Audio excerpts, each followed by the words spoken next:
Hello everyone, myself Divyansh Shrivastava. Welcome back to the channel. आज एक बहुत इंपॉर्टेंट वीडियो लेके आया हूँ, स्पेशली उन बच्चों के लिए जो इस टाइम 10th में है या फिर 12th में है और उनके बोर्ड्स आने वाले 3-4 महीने के अंदर। ये वीडियो स्पेशली उनके लिए है। बहुत इंपॉर्टेंट वीडियो होने वाली है। इसको वो बच्चे भी फॉलो कर सकते हैं जो इस टाइम 9th में है, 11th में है या फिर किसी भी क्लास में है, सब फॉलो कर सकते हैं। बट ये स्पेशली उनके लिए है जो इस टाइम 10th में या फिर 12th में है, उनके लिए ज्यादा वीडियो ये ओरिएंटेड है। ठीक है, स्टार्ट करते हैं आज की वीडियो को बिना कोई टाइम वेस्ट किए। Let's start.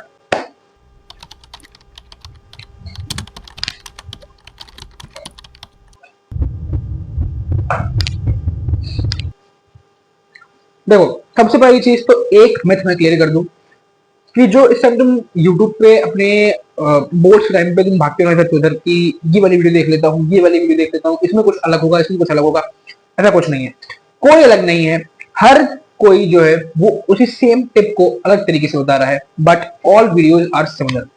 ये वीडियो भी लगभग कुछ उसी तरीके की होने वाली है। कुछ 6-7 पॉइंट्स बताऊंगा, उनको ध्यान से सुनना, एक कॉपी पेन ले आओ, उस पर नोट कर लेना। ये बहुत इंपॉर्टेंट सारी चीजें होने वाली है।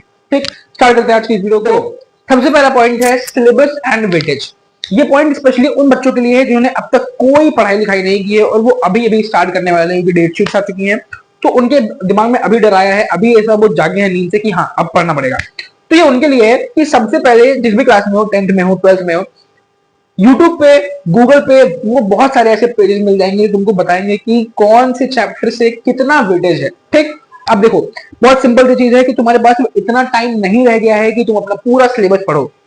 वो टाइम जा चुका है। अगर तुमने स्टार्टिंग से स्टार्ट किया होता तो तुम्हारे पास पूरा टाइम होता कि तुम अपना पूरा सिलेबस इक्वल टाइम देके हर चैप्टर को पढ़ो। लेकिन अब तुम्हारे लिए इंपॉर्टेंट ये है कि तुम कम टाइम में ज्यादा स्कोर कर सको। तो उसके लिए इंपॉर्टेंट क्या है, जो मैंने भी टेक्निक अडॉप्ट की थी, कि सबसे पहले तो यूट्यूब पे, गूगल पे, कहीं पे भी syllabus weightage, syllabus distribution check कर लो कि किस चैप्टर से कितना ज्यादा वेटेज के क्वेश्चंस आते हैं। ऐसे बहुत सारे चैप्टर्स हैं जिनसे तुम्हारे पेपर के अंदर मैक्सिमम क्वेश्चंस आते हैं, तो उन चैप्टर्स को पहले पकड़ो। वो चैप्टर्स जो ज्यादा वेटेज रखते हैं, जिनसे ज्यादा क्वेश्चन आने हैं, जिनसे ज्यादा तुम नंबर स्कोर कर सकते हो ज्यादा से ज्यादा, पहले उन पे फोकस करो, उन पे ज्यादा टाइम लगाओ, उनको अपना बेस्ट करो और उसके बाद फिर वो चैप्टर्स जिनके कम वेटेज हैं उस पे आना। अगर चाहो तो उन चैप्टर्स को छोड़ भी सकते हो।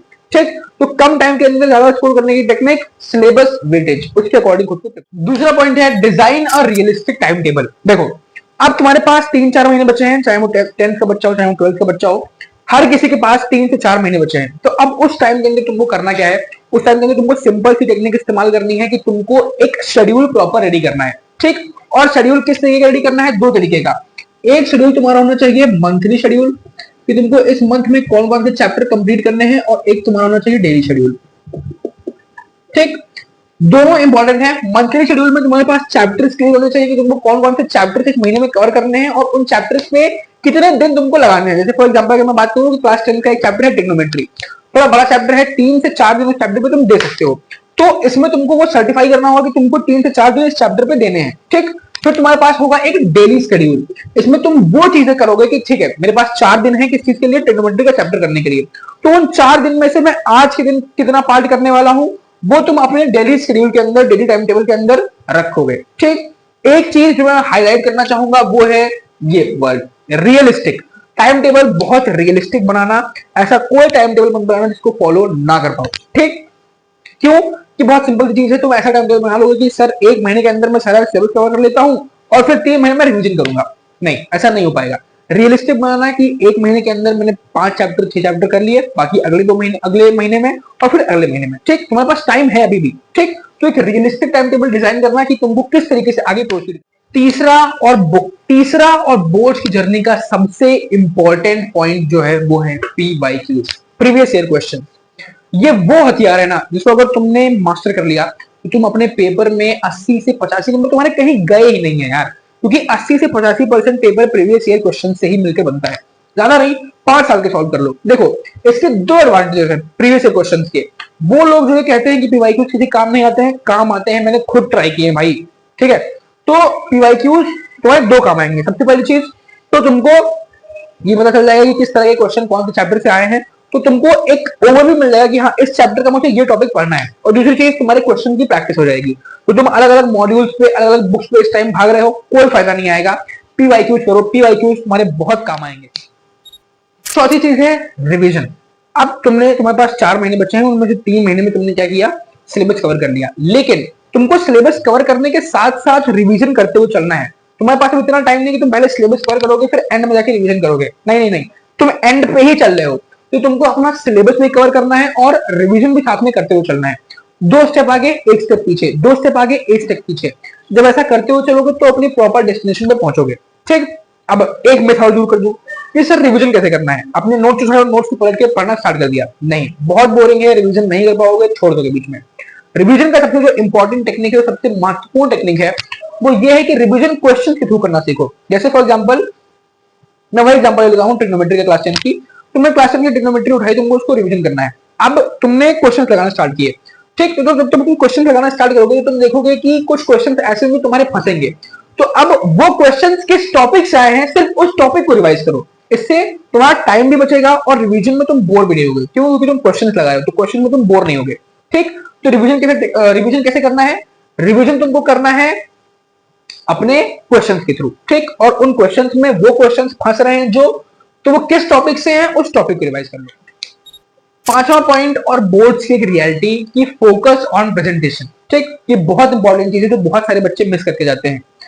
तुम जितना कंटेंट डिलीवर करके आ रहे हो बोर्ड के टाइम पे, बोर्ड के पेपर में, उतनी ही इंपॉर्टेंट है तुम्हारे लिए प्रेजेंटेशन। क्यों? बहुत सिंपल सा कॉन्सेप्ट है कि जब तुम अपने क्लास का, अपने स्कूल का पेपर देते हो तो तुम्हारे एक टीचर के पास हद से 30 से 40 बच्चों की कॉपी होती है चेक करने के लिए। तो अगर तुम प्रेजेंट नहीं भी करते हो, क्वेश्चन नंबर ऊपर नीचे करते हो, तो वो उसको चेक कर लेता है क्योंकि सिर्फ 30 से 40 बच्चे हैं। लेकिन वही कॉपी जब एक बोर्ड का एग्जामिनर चेक करता है तो उसके पास 300 से 400 बच्चों की कॉपी एक दिन में आती है। तो उसके पास इतना टाइम नहीं होगा तुम्हारे क्वेश्चन को पढ़ पढ़ के चेक करे और एक एक क्वेश्चन को प्रॉपर्ली चेक करे, तुम्हारी नंबरिंग मैच करे। अगर उसको नंबरिंग गलत मिली, प्रेजेंटेशन गलत मिला, वो आंसर को काट देगा। तो प्रेजेंटेशन पे ध्यान देना, presentation is as important as your concept, as important as your theory. Clear? 6वीं चीज है स्टे कॉन्सेप्चुअल। एक चीज मैं बता दूं कि अब थ्योरी के पीछे सिर्फ मत भागो कि रट लिया रट लिया रट लिया, नहीं होगा। कॉन्सेप्चुअल रहो। पिछले साल जो 24 वाला बैच था, उसका 10th का और 12th का जो दोनों बोर्ड से पेपर आए थे ना, वो इतने टफ पेपर आए थे। टफ इन द सेंस ऐसे नहीं है कोई बाहर से क्वेश्चन दे दिया था, नहीं, क्वेश्चन तुम्हारी टेक्स्ट बुक में से ही थे, एनसीईआरटी में से थे, बट बहुत कॉन्सेप्चुअल क्वेश्चन डाले थे, कॉन्सेप्ट को ट्विस्ट करके डाला था। तो अगर कॉन्सेप्ट को नहीं पढ़ोगे, मैं बता रहा हूं कि पेपर नहीं कर पाओगे। इतना टफ पेपर आया था। मैं डरा नहीं रहा हूं, बस एक रियलिटी चेक दे रहा हूं कि कॉन्सेप्ट पे ध्यान देना, उन टीचर्स को पकड़ना जो कॉन्सेप्चुअल चीजों को पढ़ाए, रटवाए नहीं। क्योंकि अगर रटोगे तो पिछले साल बहुत सारे मैंने बच्चे देखे हैं जो रो रहे थे पेपर के बाद, लिटरली। क्यों? कि उन्होंने कॉन्सेप्चुअली नहीं पढ़ा था और पेपर पिछले साल का बहुत कॉन्सेप्चुअल आया था। जब ये पीवाईक्यू सॉल्व करोगे तो पिछले साल का पेपर देखोगे, सबसे टफ पेपर जो आया था वो पिछले साल का आया था। क्यों? क्योंकि कॉन्सेप्चुअल पेपर आया था। Last but not the least point, take care of yourself. इस वक्त तुम सबसे ज्यादा इंपॉर्टेंट हो। अपने ऊपर कोई भी इतना बहुत एक्सटर्नल प्रेशर मत लेना, आराम आराम से चीजें करना। तुम्हारे पास अब भी 3 से 4 महीने हैं और मेरी मानो कोई टफ नहीं है, बोर्ड तुम कर लोगे। ठीक, और इस टाइम खुद को बीमार करने की कोशिश तो बिल्कुल मत कर देना, क्योंकि वैसे इतना टाइम खराब हो चुका है। अगर बीमार करोगे तो 1 हफ्ता और जाएगा। तो अपने को फ्रेश रखो, अपने को हेल्दी रखो, मेंटली, फिजिकली, हर तरीके से। जाते जाते एक बहुत छोटी चीज कहना चाहूंगा कि बोर्ड्स पूरी जिंदगी नहीं है, बोर्ड्स तुम्हारी बड़ी सी जिंदगी का एक बहुत छोटा सा पार्ट है। तो इसके लिए अपने पूरी लाइफ को जज मत करना इसके बेसिस पे। नंबर्स आते हैं और आएंगे, अच्छी बात है, लेकिन अगर मान लो कुछ ऊपर नीचे होता है, कोई दिक्कत होती है, तो बिल्कुल टेंशन मत लेना। हर कोई तुम्हारे साथ है, कोई नहीं पूछेगा साल 2 साल बाद ये नंबर्स, मुझे खुद के नहीं याद है कितने परसेंटेज आए थे, कोई नहीं पूछेगा। तो सबसे इंपॉर्टेंट चीज है वो है सेल्फ सेटिस्फैक्शन, कि जब तुम बोर्ड के पेपर देके बाहर आओ ना, तो तुम ये कह सको कि हाँ सर, मैंने जितना किया था, जितनी मैंने मेहनत की थी, उतना मैं अपने पेपर में लगा के आया हूँ, लगा के आई हूँ। अगर ये चीज अंदर से आ गई ना, मेरी बात मानो, मार्क्स से ज्यादा खुशी तुमको वो चीज देगी कि हाँ सर, मैंने अपना बेस्ट दिया है।